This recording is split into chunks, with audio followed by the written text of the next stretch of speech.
Hello, welcome to our Hollister Curriculum Process Comprehensive Overview. This is Sandy Leach speaking, Assistant Superintendent of Teaching and Learning. Before we jump in and get started, I do want to show you a couple of things that you'll need to have open as you view this presentation. You accessed this video from this page. It was our Hollister Curriculum Process. This whole process is designed to show you why curriculum writing is important and how the curriculum process is designed to work. There are two things you need to have open as you are watching this presentation. You need to have the Hollister Curriculum Process Overview open. These are the same slides you'll be seeing in this YouTube video, but when I show you live links that you can click on and get to certain things, those links aren't live when you're watching YouTube, so you'll need to have access to this presentation so you can click into those live links. Secondly, you'll need to have this Google form link available to you and open. After each section of the video, you'll be asked to fill out a short survey. For example, email address, your name. Section 1, there are 2 short questions that you have to answer in that section. Also, if you click on the process overview, again, it takes you to the slides that I'm using for this exact presentation. So with that, let's keep going. Section 1 is designed to tell you about our curriculum design and our general overview. We would like to start with why and tell you why are we writing and putting our curriculum into online templates? Why is that important?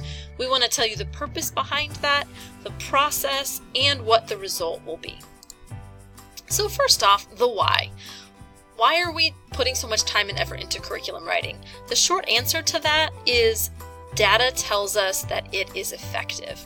There are numerous studies and numerous amounts of research you can access that will tell you curriculum is an effective and important part of what we do as educators on a daily basis.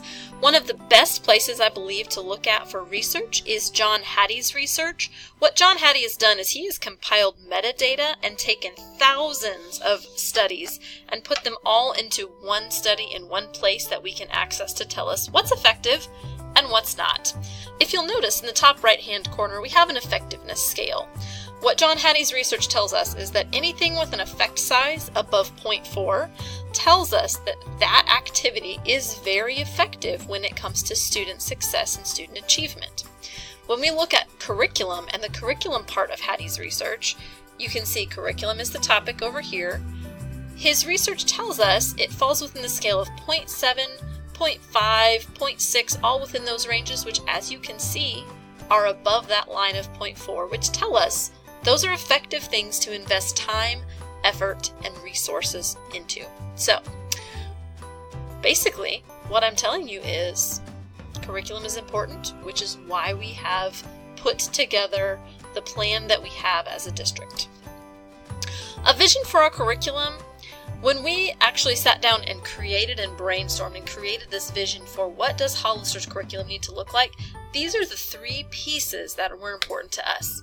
1, we wanted our curriculum to be a continuous cycle. We revise and we edit our curriculum every year, but we didn't want teachers to have to jump through a bunch of hoops and recreate the wheel every single year, do something new, put in a new template, upload a new thing that you're never going to use. We want to stop that hoop jumping process and have it be a continuous cycle where you can build on what you've already done and not have to relink things and not have to put something in a new format. So that's why we've put it into Google. We can actually just update what we already have, and those updates will show up live. The second pillar we've designed that for our curriculum is easy access. We want teachers to have easy access to all of our curriculum.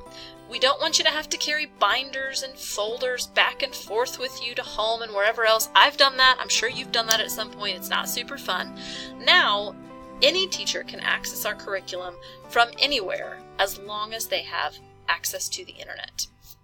You can now access curriculum from a location of your choice. The third thing we looked at when we set up our curriculum process was we designed it for collaboration. What we wanted is teachers to be able to look at other grade level and other content areas curriculum and use that in their own curriculum process. For example, a 5th grade teacher may want to look at what a 4th grade teacher or even a 3rd grade teacher is doing in math. They may need to pull some resources for some students who are behind a little bit for remediation, for tutoring. There are lots of ways we could do that. The other thing is we want vertical collaboration and cross-curricular collaboration. For example, a science teacher may look at that same grade level's ELA topics and go, oh my goodness, ELA teachers are teaching making inferences, and we make inferences all the time with the scientific method. We can tie those two things together. We want to be able to start that process as well. Finally, our class within a class, our special education teachers, we want them to be able to look and say, okay, what's coming up in the curriculum that I need to be prepared to make modifications for my special education students? They can now do that with our process. As an added bonus, new teachers coming into our district will have access to our curriculum, which will help them have a successful start to their year. So just as a quick summary, we want teachers to have a continuous cycle, not recreating the wheel every year. We want them to have easy access to all the curriculum, and we want our curriculum to be designed for collaboration. When we look at our vision becoming reality, we set up our curriculum process so that our pacing guide is kind of a dashboard that takes us to anywhere in our curriculum that we want. If you look here, here's an example of our pacing guide. Obviously, it's set up over the course of a year. And we've asked teachers to link their units of instruction within their pacing guide. So for example, this is a geometry unit. If you click on that unit, it takes you to the unit of instruction, which gives you the GLEs or the Missouri Learning Standards. I just reverted to the GLA. I didn't mean to say that, but we've used them for so many years. That is my fault. So it will take you to the standards. It will take you to the lesson plans. You can click on lesson plans, and it will take you to other activities and things that are important for that unit. So click on the unit, get all that information, then you can click on the lesson plans, and you can get to any lesson plan for that whole unit. So basically, from this pacing guide, you can get anywhere you need to within the curriculum, and it's all very streamlined and flows from one thing to the other very easily. Another thing we want to point out is teachers are vital in this curriculum development process, and they're important. Therefore, we want their input. For our district, when we originally set up the curriculum development process, I didn't just come up with a plan and say, actually, this looks great, I've researched it, we're going to tell everyone to use these templates that I've selected. That's not the method that we chose to do. We actually got teacher input. We created a district curriculum team where we invited our teachers to be on that team, our administrators to be on that team, and we created those templates together. So the templates you're using today were created by teachers and for teachers. Not only did we have teacher input in the development of that process, we also put 5 rounds of feedback after that. We sent out emails to staff and asked them to evaluate the templates and give us their feedback. We did feedback in curriculum writing days and got feedback from them. We've actually probably done more than 5 full rounds, but those are the rounds that I have on record that we actually went back and made changes to our templates because of teacher comments and teacher requests. So we're not just saying, okay, we're done, we're not going to make any more changes. We're doing ongoing changes and revisions based on the needs we see for teachers. We are continuously seeking feedback for improvement. More feedback is more information for us, and the more information we have, the more change we can do for teachers. Speaking of feedback, I'm just going to throw in a quick plug. When I send out professional development surveys, I really would love it if you took the time to take those, because we use that information to help us plan for professional development and plan for curriculum development. We don't just send out the survey to say we're gathering feedback. We actually look at that survey, we actually use those results, and we report them back to you. So right now we're seeing success in curriculum implementation. Anything that's highlighted in green tells us we're seeing success in those areas, but we're not just content with the status quo. We want to go deeper than that. So there are places in the survey we ask you to make comments so that we can evaluate those comments and know what we can do better. The last survey that we sent out, I took the comments and put them all into a Wordle so you can see what teachers were saying about our curriculum development process. Again, we look at the feedback, we use the feedback. Some quick celebrations just to mention about our process. Teachers were involved in creating it. We've developed a curriculum cycle so that we can focus on one content at a time throughout several years. We have a professional development support built in. and time embedded for curriculum work. So we've got sub-days when it's a specific contents year.